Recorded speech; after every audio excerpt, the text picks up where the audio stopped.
Same as a sidewalk slam, but we want to get them all the way over the shoulder. So exactly the same way.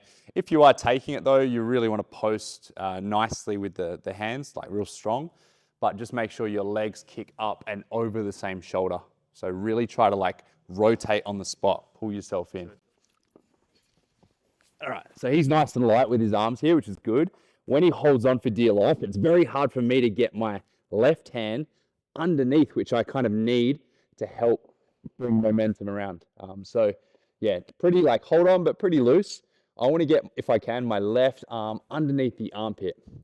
It's also in the legs. Like if I just go from here and try to swing him, I'll probably get him to about there. And that's when you get those like clunky feet first landings.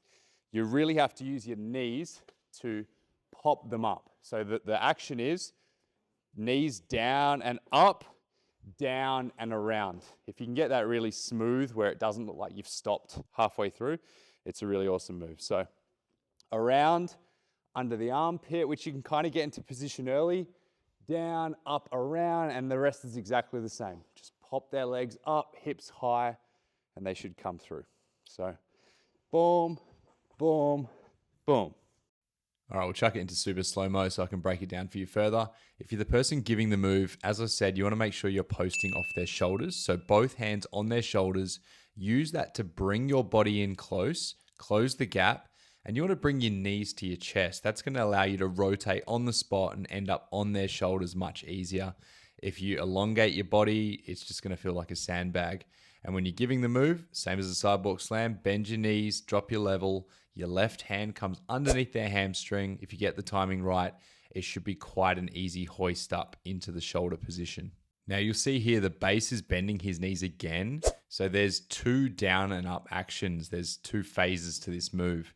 And if you get the timing right on the down and up, especially with this second one, it'll allow your partner who's hitting the move to really clear some nice space and makes it all the more impressive. Now at this point, you also make sure your left hand kind of slides through across their body, almost under their armpit, as you can see here now. You don't necessarily need to hook in tight, but you want to have it there because it'll allow you to spin their body around, give it a little more momentum, and you will also land in the final position when you're taking the DDT. And if you got those parts right, you should be able to create a little bit of air between you both. Just makes it look a little more impressive. Making sure that your legs are in line or above your hips and your arms are out wide. You don't want to sandbag with your hips and you don't want to get caught up on their body on the way through. If you do this correctly, your left arm should wrap around their head as you're about to see. And for the person basing or taking the move, just making sure your left arm is around their waist as it should be if you had those stages correct. And your right hand can also spin their leg through just a little further if need be. And to put the icing on the cake, the person giving the DDT wants to kick their legs up to take a nice flat back bump. And the person taking, look, there's many ways to take a DDT, but if you're going to spike it, I always prefer to teach using your right forearm down as opposed to protect your head and neck. But as always, make sure you attempt these moves under safe and supervised conditions conducted by a professional and don't do anything you are not comfortable with.